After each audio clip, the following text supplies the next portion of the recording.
Good morning. Welcome to Florence High School and Elk Grove Unified School District. I'm Chris Hoffman. I am the proud superintendent of Elk Grove Unified. In Elk Grove, we believe in a connected kid is a successful kid, and we live by that mantra.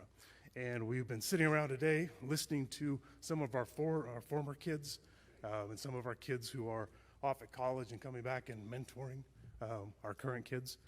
And those kids are connected, and it's an amazing thing. You're going to hear a little bit about, we've learned a little bit more about Improve Your Tomorrow, which is an amazing program started by Michael Lynch and Michael Casper. And they call me their mentor from time to time, which I'm very proud to be. But these two young men are making a difference every single day in the lives of young people. And when the governor shared this idea of a California Men's Service Challenge, that's interesting. I think that is going to build upon what we've been doing here in Elk Grove Unified in partnership with IYT. I think it's a great opportunity for young people to be mentors and serve others, which is going to greatly impact those that are being served. But in my experience, the people that do the mentoring grow as much and sometimes even more. And so the work that we're talking about today, I couldn't be more proud to be part of it, a little bitty part of it, but very excited, again, excited to have you here at Florence High School and Elk Grove Unified. I do want to do a couple shout outs very quickly. Bree Bahar, who is the principal of Florence High School, has allowed us to do this here today. So Bree, thank you very much. My board of trustees, we couldn't do any of this work without them, and we do have three of them with us today. Our board president, Michael Vargas, and we have Susan Davis and Jennifer Ballerini. So very proud to have you here to kick this off, and I'm here to introduce Josh Friday with the Go Serve. So Josh, you're up. Thank you, Superintendent. All right, thank you. Thank you, Superintendent. Thank you for hosting us today. Thank you for having us here today for this very special day. And as the Chief Service Officer for the State of California and Director of the Governor's Office of Service and Community Engagement, I appreciate everyone being here today, especially our service members, our mentors, our brothers who are here today stepping up for their community. And as a father of three, I am also deeply grateful to the partners who are standing here today. As a father of three boys, I'm deeply grateful to Governor Newsom for signing an executive order to support our young men and our boys, a comprehensive effort in the state of California to provide purpose and meaning and connection and responsibility and community. And this is a much-needed effort. This is a much-needed statewide effort at a time when suicide rates among young men are growing. Young men are 3 times as likely to die by suicide than young women. Also at a time when college rates of young men are going down. At a time where in California, men are more likely to be unemployed and less likely to volunteer in their community. More likely for every one young man who steps up to serve, to be part of Peace Corps, AmeriCorps, the California Service Corps, there are 2 women who step up for this very same program. And why does that matter? It matters because we have organizations like Big Brothers and Big Sisters, Improve Your Tomorrow, Mentor California, and many others that have long waiting lists of boys. Boys in need of a big brother, boys in need of a mentor, boys in need of a role model, boys in need of love and to be seen, and they don't have it. Today, we take an important step to fix this. Today, California is launching the California Men's Service Challenge, calling on 10,000 young men throughout our state to step up and serve their community, to be mentors and tutors and sports coaches and leaders every single day. And today, and tomorrow, and every single day in the Governor Newsom's administration, we are going to be sending a very clear and a very powerful message to our young men. We need you. We need you to do the hard and critical work in our community of disaster relief, of wildfire mitigation, of coaching sports, of mentoring, of tutoring in our classrooms, of protecting and rehabilitating our land. We need you, and we have created now paid service opportunities through the California Service Corps and volunteer opportunities with our partners. Whether you have a weekend or a year to give. So if you are willing to give an hour, a weekend, or a year to serve, we've created opportunities for you by going to mensservicechallenge.com. And if you go there, you will find opportunities with our incredible partners that we've brought together, school districts and professional sports teams and organizations, incredible organizations like Improve Your Tomorrow, Big Brothers Big Sisters, Mentor California, the YMCA, the Giants Community Fund, Junior Giants, and many more. And they will talk about today the need for male mentors and coaches and tutors and leaders. And so let me just finish quickly with this before I introduce our next speaker. When I was younger, I was very lucky. I had the chance to serve in the armed forces. I had the chance to be part of a mission in the military, to be part of something bigger than myself, to know that when I put on that uniform, especially my Navy whites, that I mattered, that I was needed. Well, now with the California Men's Service Challenge, we are sending a message to an entire new generation that you can be part of a mission, that you are needed, you can be part of something bigger than yourself, and that you matter. So for everyone who can, please join our challenge, help shape our future communities, help shape your future by going to mensservicechallenge.com, and we are also looking for more partner organizations to help deploy these young men. So go today. California needs you, and we need you in a big way. Y ahora algo para nuestras familias que hablan español. California está lanzando el California Men's Service Challenge, haciendo un llamado a 10,000 hombres jóvenes a ser mentores, entrenadores, tutores, servir y liderar en sus comunidades. A los jóvenes, te necesitamos. Únete al reto y visita mensservicechallenge.com hoy. Gracias. And now I have the honor of introducing the executive director of Mentor California, an incredible partner of ours, an inspirational mentor himself, my brother, Marcus Strother.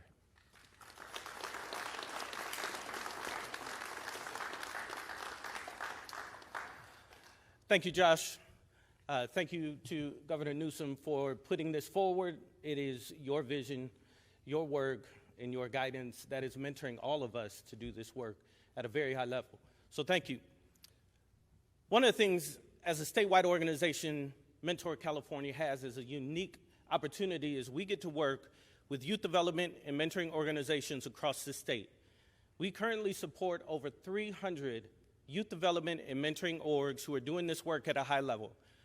Big Brothers, Big Sisters, all across the state, Improve Your Tomorrow, all across the state, and many folks in Fresno, Modesto, Humboldt County, all the way down to SoCal who are doing this work at a very high level. And what we know is they have opportunities for young men to serve. Sometimes those opportunities look like regular day in schools. Sometimes it's after-school programs during our expanded learning time. Sometimes it's summer programming. And a lot of the times it's just right outside their doorstep in the neighborhood and community where they were raised and where they come from. What we are looking for today is young men who are ready to step up into those opportunities, who are ready to mentor, and who understand what mentoring is and what it means and how it can touch and change the lives of young men and themselves as the mentor. What we know is that currently, right now, 1 out of every 3 young people are growing up without a caring adult or person that they can call a mentor. What we know on the other side of that is that a young person that is mentored will most likely succeed in school. They will most likely find their career trajectory. they will most likely step into leadership roles. And what we also know is that young men who know that they are loved, that they are seen, that they are heard, well, at the end of the day, they just do better. So what we are calling on is 10,000 young men to step up and help us engage the disengaged. Help us connect the disconnected. We need young men who are ready to step into this space and be heart healers, dream defenders, and legacy builders so that we can bridge this gap of opportunity and create a California where young men grow and thrive. We are appreciative of everyone who is here today, and we are calling on more of you to show up. So after you hear or see or learn about this initiative, we just ask that you get on board. Our young men need people who love them. Our young men want to be loved. And when we step into those roles, we can change lives forever. I'm excited to be a part of this. Our Mentor California team is excited to be a part of this. Our national office is excited to be a part of this as well. And we are excited to be with one of our most amazing partners, Improve Your Tomorrow. And you already heard a little bit about one of the co-founders, Michael Lynch, but he's going to come up and tell you a little bit more about himself. So with that, I'm going to pass it over to him and call on Michael Lynch to come up and talk a little bit more about this great initiative.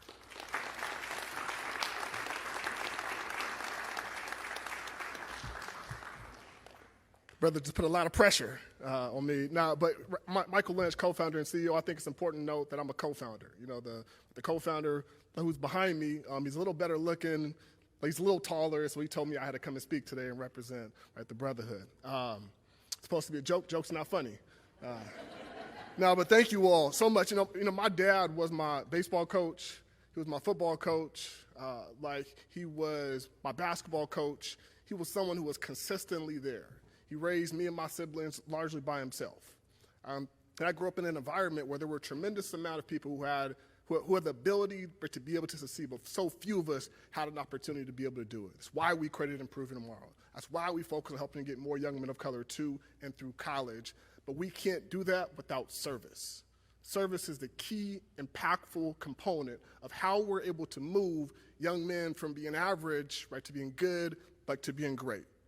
But what we see right now across society, converging economic and technological factors, societal messaging around masculinity, more time spent online, as the governor said, and less time spent building community, have caused deep-rooted issues amongst boys and men. For young men and boys, the result of those circumstances can be seen in rising rates of suicide and drug abuse. This is why it is so important for male mentors to be able to step up to the challenge, to be able to serve, to be able to impact a life. You heard it earlier today. The impact is not only on the mentee, it's the mentor. One of our young men, Jalen, talked about, he's a mentor at one of our high schools. He said, listen, I can't keep telling brothers to go and do their homework if I'm not doing my homework as a college student. There's a responsibility to when you are mentoring, to make sure that you are rising up to the level that you need to be able to be. Young men need to be shown they matter and they're loved, but also be given the opportunity to contribute. One of our young men is named Diego. He just graduated from Vista Nueva High School in Del Paso Heights. He shared his story earlier summer with me where he had 4 friends commit suicide while he was in high school. Can you imagine being 18 years old, attempting to walk across the stage, but having so few of your friends no longer there anymore? This is a real reality young men, young people face, not only in Sacramento, but all across the state of California. So we have to do something different as a state. We have to be able to step up.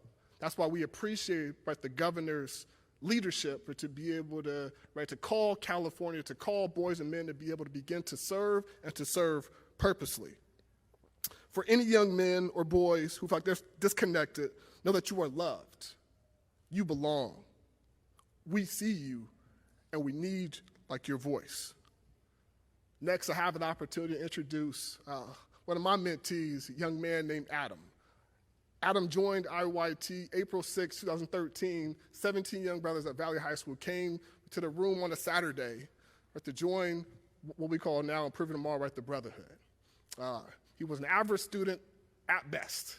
I remember, one Saturday after a couple of Saturdays, I was like, Adam, listen, man, you clearly, man, a smart kid. Why don't you become an honor roll student, right, and get a 3.0 GPA? He was like, Mike, if I was to do that, my mom would expect it every single time. So his ceiling wasn't that he could not do, it was at times, right, the environment and the container that was around him. He went on to continue at IYT, graduate from UC Merced, become a mentor with us, serve, then become a program manager, right, to serve, and now he's a program director, helping to lead. Adam, to me, is what this initiative is about. It's calling our young men to be able to step up, to be able to serve, so we can solve some of our society's greatest challenges. Next up, I have Adam Allen.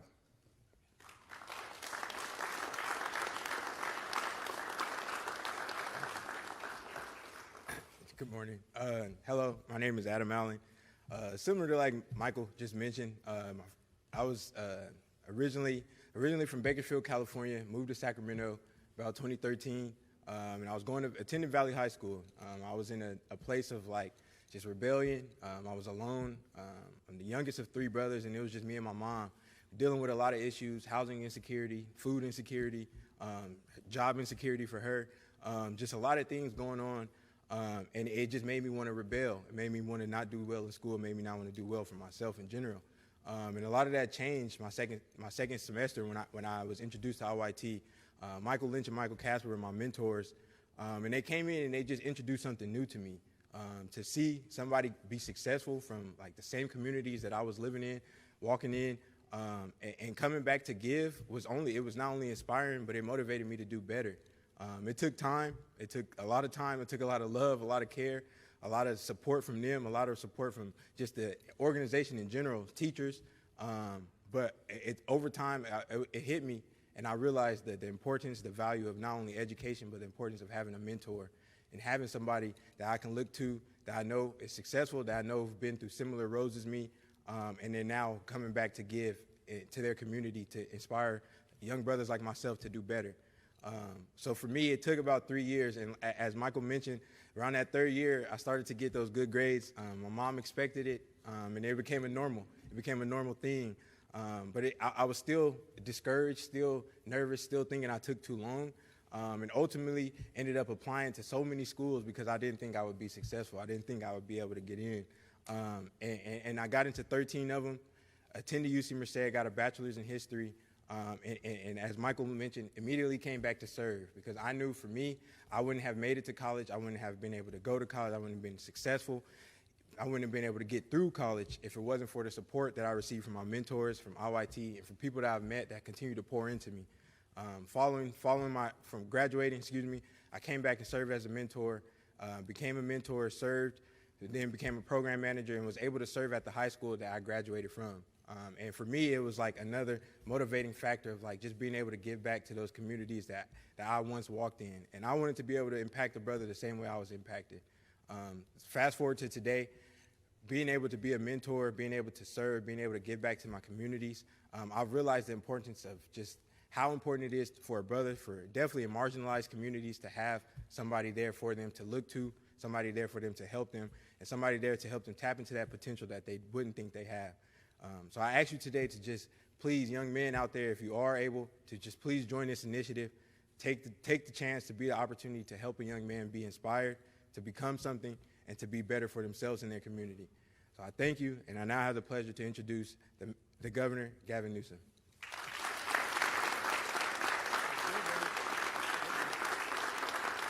Thank you, Adam. Well done, man. You said he had like a 1.2 grade point average? What the hell is that? Adam, thank you for your example. Thank you for your leadership. Thank you for painting the picture and coloring in of what this is all about and animating us in a very positive way. In so many ways, Adam's story is a story that's shared by so many of the people you see behind me, and it's a story that needs to be shared. It's a story of optimism. It's a story of faith and devotion to the cause of restoration, repair. At a time when we feel so broken, we feel so divided, we feel increasingly so fearful about our fate and future.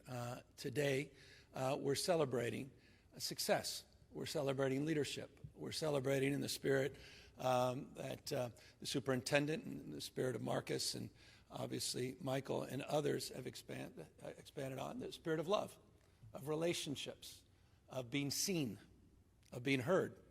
A word that I heard around the table is pouring love, pouring that sense of confidence into people that are broken, that may not feel that they have it. But this notion of being seen and heard is profoundly important at a time when people don't feel seen. They don't feel heard. They feel increasingly isolated. They feel increasingly alone. We have an epidemic of loneliness. And so much of that is manifesting and metastasizing online in very profound and consequential ways. And last week only underscored that further. And so this is a timely initiative. It's an initiative that frankly began to take shape about this time last year when I was given a national poll that someone shared. A simple question that was asked to young men and boys, where 69% of them were asked the question of whether or not they align to the sentiment that people don't care if boys are okay. 70% of boys said people don't care. We have a crisis in this country of men and boys. And for decades, candidly, we've neglected it because some of us have been scared to enter into the fray, because somehow we felt it was a zero-sum game. That somehow if we're focusing on the needs of men and boys, somehow we're taking away from our advocacy around gender equality, taking our advocacy away from women and girls. So you can understand in many ways that tension. But it's not a zero-sum game. And this crisis has become a crisis not just for men and boys, but for women and girls as well. Ask any parent, ask any mom about this issue. They understand. And so it's time for us to be understood that we now are moving affirmatively with an executive order that we signed many months ago with a strategy, with a plan to address this issue. And today is part of that strategy. Today is part of that plan. We often talk about the importance of, you can't be what you can't see. And it was interesting just in the conversation, the roundtable we had a moment ago, one of the young men said, boy, I really wish my counselor, who happened to be a man, happened to be African American, I wish he was my teacher, because I didn't see many people like him. I just wish I had a little more time with him. It was a reminder that we need to do more to recruit men as teachers. Look at elementary and middle school. Not many men teaching any longer. Look at the areas around mental health. A lot of folks, a lot of men don't feel comfortable in that space. There's so many areas where demonstrably we can move the needle in a way that support women and girls, that continue our championship of gender equality, that continue to address the mis and disinformation around women and girls at the same time, not a zero-sum game. Josh highlighted some of the statistics. The statistics now are even more alarming. He said 1 in 3. It's closer to 1 in 4 now, 4 times rather. 4 times more likely young men are to take their lives than girls. And it's interesting I say young men because young men are taking their lives at a higher rate than middle-aged men. Just think about that. You talk about dropout rates, deaths of despair, addiction, abuse, discipline. You look at graduation rates at the UC and CSU, Adam, and increasingly now the minority is a young man graduating. Women, much higher levels of achievement across the spectrum. So this is a real issue, and we're very grateful that we're not only highlighting the concern, but we're organizing a strategy to address it. And there's no greater, and I'll close on this, no more impactful strategy than the strategy that has been advanced by organizations like IYT, mentor programs that Marcus is supporting up and down the state, AmeriCorps, College Corps, Climate Corps, the work that Josh has been doing. And by the way, I'm proud of Josh Friday. He has built the largest volunteer corps in the United States of America. It's larger than the Peace Corps in the state of California. And that is a point of pride. And he did that from scratch. That was an act of imagination. And he made it real. And that, we hope, continues to grow and flourish for years and years to come. And we met with one of the young College Corps members here. By the way, 450 hours of work, $10,000 we provide in return for their college education.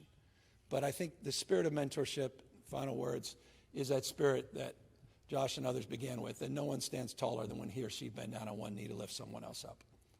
In this notion of contribution being two-way, that as you provide that smile, this guy, that it's infectious, that not only are you benefiting from that, others are benefiting from that. This notion that we're all, dare I say, bound together by a web of mutuality. Divorce is not an option. I'm sorry, Marjorie Taylor Greene. It's not. We have to define the terms of the future. We have to live together across our differences. And shared experiences are the answer. It's not complicated. It's a dignity deficit. There's a deficit of belonging. And volunteerism and mentorship are about finding things we have in common. And it's powerful and it's potent. And the folks behind me are testament to that. So I just want to thank all of you for your inspiration. Thank you for your example.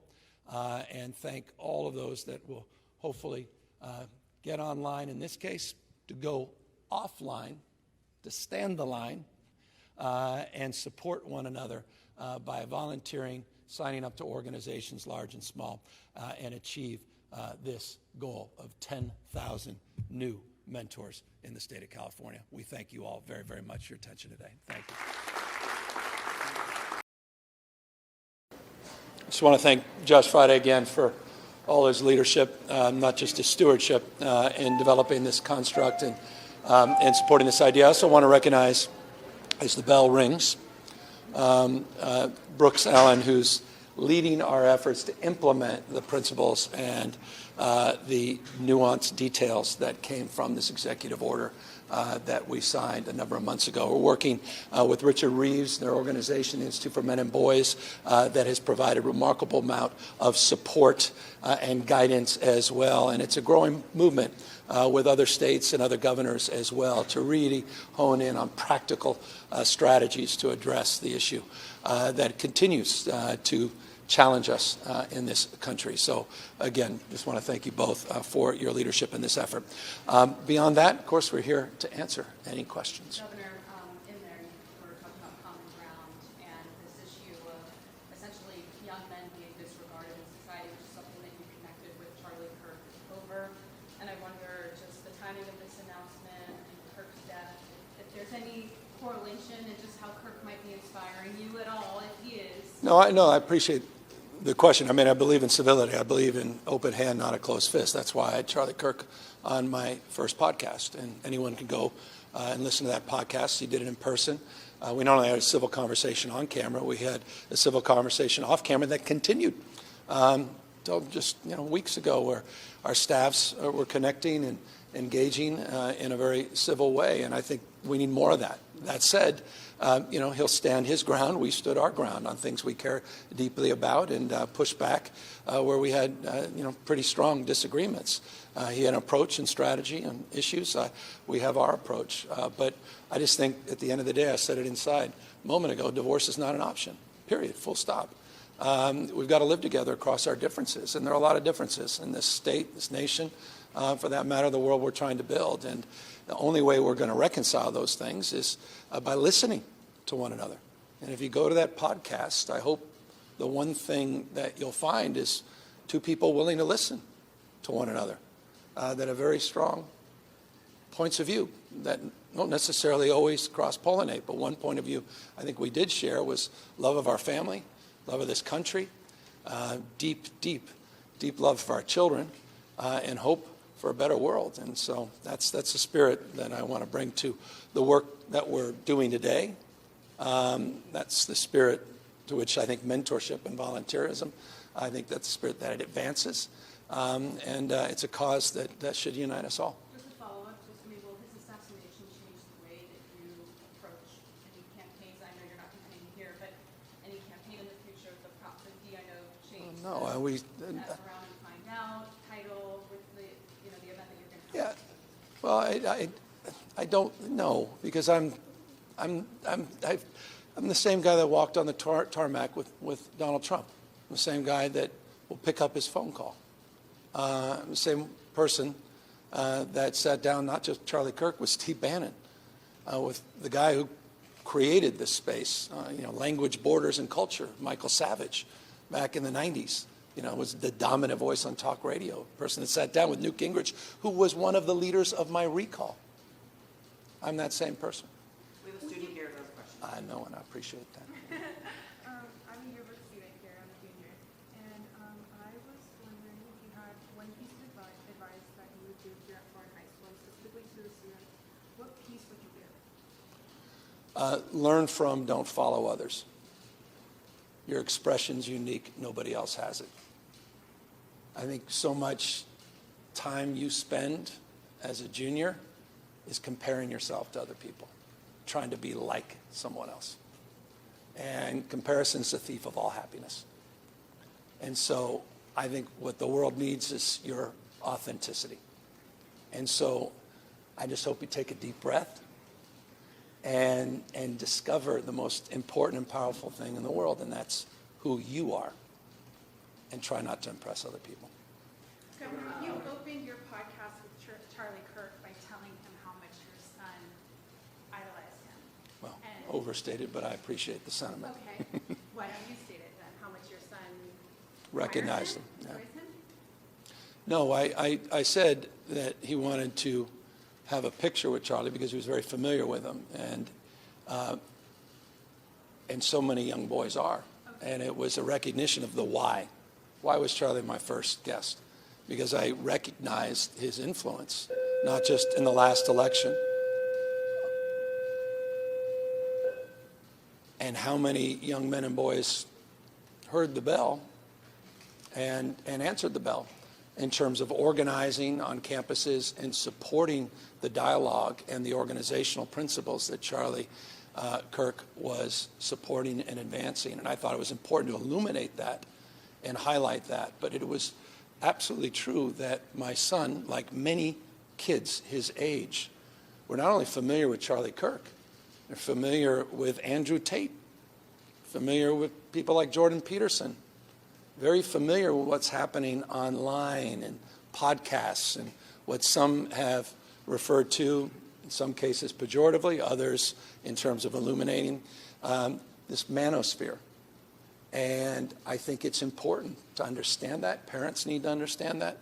But obviously Charlie Kirk was a master at not only the work he did online, but offline, and his capacity to organize and engage. If I may, the question was just going to be like if you could talk about how you're processing Charlie Kirk's death with your son, whether it's been. Well, he called me, and I don't know whose phone he was using, but he called me from school. He heard about it. So, and he said, everybody, Dad's talking about it. And he wanted to know, is he alive? Is he alive? And so it was very impactful. I asked all these young men just a moment ago upstairs, said, how many of you have heard of Charlie Kirk? Every single one of them. How were you processing? I asked them. And they said, it's been difficult, but it was universal condemnation of this horrific and unacceptable act, period, full stop. And it was interesting. I made that point to my son. I said, we just put out a statement to that effect, condemning this very, very clearly and very immediately. We didn't wait around tonally to figure that out. There's right and wrong. And that was the principle that I reinforced with him. But it's just a reminder of how many young people were impacted by this death in a pretty profound way and continue to be impacted by the images they saw. And, you can never unsee what you saw and how that will impact these kids in this generation in a pretty profound way. Do you see a counterpart for him on, you talk about his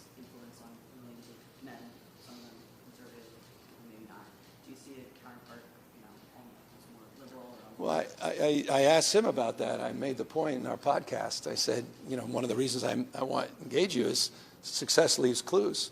There's power of emulation. My party needs to recognize what you have achieved in this movement, that you continue to grow. And so I was picking his brain in that respect.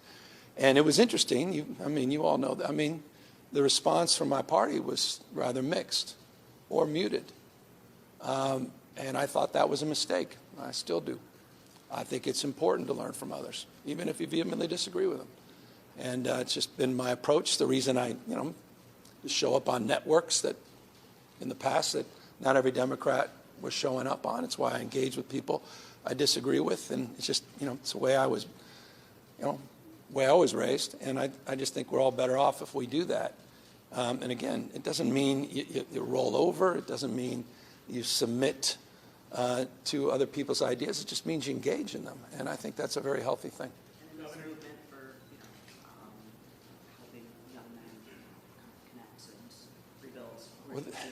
I think it's critical. At my own peril of entering into the political frame on this, I think my party has not invested as much energy as they should in this space that we're highlighting today. And I say that not as someone who's just discovered this. I say this as someone whose wife, a decade ago, did a documentary called The Mask You Live In about this issue. I was in the documentary talking about this issue a decade ago. And she talked about masculinity, the mask you live in. Put on a mask, your face grows into it. And it was interesting the reaction she received after doing a documentary prior on called Misrepresentation. And people say, well, what do men and boys have to do with this? And she made the point in that film, everything. And so I feel like I'm picking up on her work, what Scott Galloway is talking more and more about, what Richard Reeves has been talking a lot more about, what President Barack Obama has been talking about. My Brother's Keepers and he had a long podcast with his wife, over an hour, with Michelle Obama on this topic. It's growing, I think, in consciousness. And I would imagine, to your question, it's a fair question. We've been at this for some time, but had we not been, I think it would be about time that we enter into this conversation. And I think it's a very healthy one, and I think it is part of the quote-unquote answer to how we respond, because we've got to get these kids back. They're very susceptible, young men. They're very vulnerable online. And there's a lot of ideological tendencies, and people weaponize those grievances. And you've seen this. I've told you all. I've read these. This is separate. But I've read these manifestos from these mass shooters. They're master classes in the obvious of how these young men, dominantly, almost exclusively, become so radicalized. And they're very open and honest about it. And where they found that information, how they found that information. It should be required reading for every elected official. I don't understand why we don't spend the time to understand these issues more deeply. And so this is long overdue, what we're doing, and I'm grateful to these guys for the work they're doing, and we're just winding up. We're just getting going. I wanted to ask about the Hispanic community with the current administration, the current climate. This program that you launched, how can it benefit those boys that are maybe living in migrant families that are illegal or undocumented or are living in fear with ICE raids? Well, I think part of our rapid response networks are all about volunteers. Our rapid response networks that have been supporting our diverse communities, supporting the work Brooks is doing in an educational system with so many mixed status families. The work that we're collectively doing with Cal Volunteers. We have so many first-generation families and children that are aspiring to be in college, aspiring to support their families, that have the benefits of this program, regardless of their status, which is foundational in our work. And so I think in every way it shapes support, not just a consciousness, and I hope that people that feel fearful, that feel anxious, understandably because of the racial profiling that's happening in this country that has been sanctioned. It's been advanced by the Trump administration, Stephen Miller, and sanctioned and supported by the Supreme Court of the United States on the basis of your skin color, on the basis of the language you speak, that you can legally now be, at least they're asserting, that you could be targeted by ICE, that in communities that feel that kind of assault and affliction, that programs like these, where people want to be connected to something bigger than themselves and have support networks, they become even more important. Thank you, everyone. To the volunteer initiative that you are, launching today, like how do you actually get young men to get off computers and start working and volunteering? Well, I love that you asked a question on this, and I'm going to take advantage of answering that, but I want these two to answer. That was exactly the question we asked the young men around the room. And it was interesting. Each one had a different experience. One of them was describing a wonderful experience of just sitting there at 1 a.m. He said, I was looking up, thinking about, who am I? He seriously said this. He said, what is my life? What's my purpose? And he goes, 10 minutes, in fact, not 10. He said, at 1:11, my phone rang, pinged, and there was a text message. And it was from someone that told me about this program. And he said, literally, as if I was calling for the universe, and all of a sudden it answered. Others talked about how they, through tragedy, felt a sense of obligation not to become the victim and to have agency and shape their own future. Others with family members that were struggling. Others with friends that said, come on, just a few minutes, come on in, walk in, and see what you think of this program. But all of them had one thing in common, and that was what I was not very effective communicating out there, and that is a sense of obligation to give back. And it was the one common theme. And that's perhaps the most beautiful thing. I joked about that young man. He said, this smile. He said, I asked him what their goals were. He said, well, I'll tell you what my goal is, just to smile.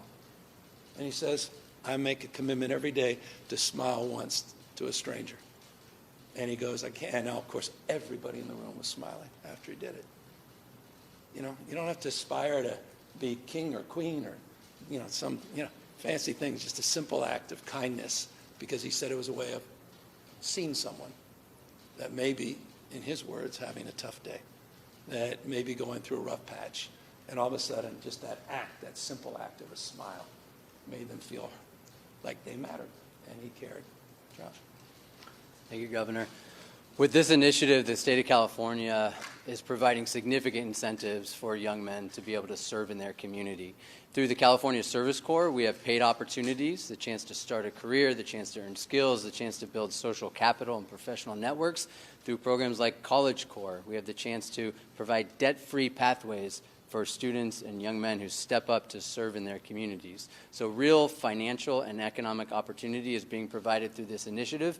In addition, we are providing what we hear is often the most important incentive, which is the opportunity and the chance for the first time to actually be part of something, to actually feel like you're part of something bigger than yourself and to be able to give back and contribute. The thing that I hear the most from our over 10,000 service members that we currently have across the state, and now we're trying to recruit more, is that when they serve, when they're given a chance to be part of one of these programs or be in IYT or Mentor California or Big Brothers Big Sisters, it's the first time that they feel needed, that they feel like they matter, that they have something that they can contribute.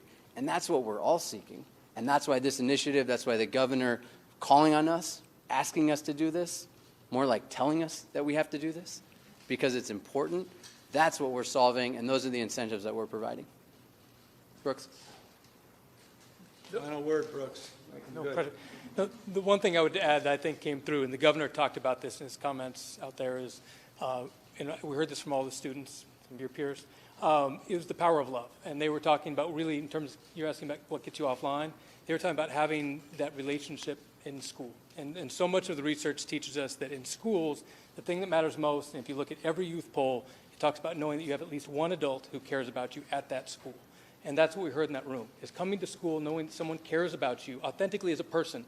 And one of the speakers talked about, you don't get to the lessons and the facts and figures until they actually understand that teachers, counselors care about you as a person. And that gets you offline, because that gets you engaged. And they talk about those mentorships and those really as-applied service challenges that they're carrying out. And I think that's what should carry us forward, is looking for those bonds, those relationships, those finds a way, connections between all of us and a sense of belonging, and ultimately a relationship-based school is what matters. Love it. Thank you guys very much. Hey, Governor.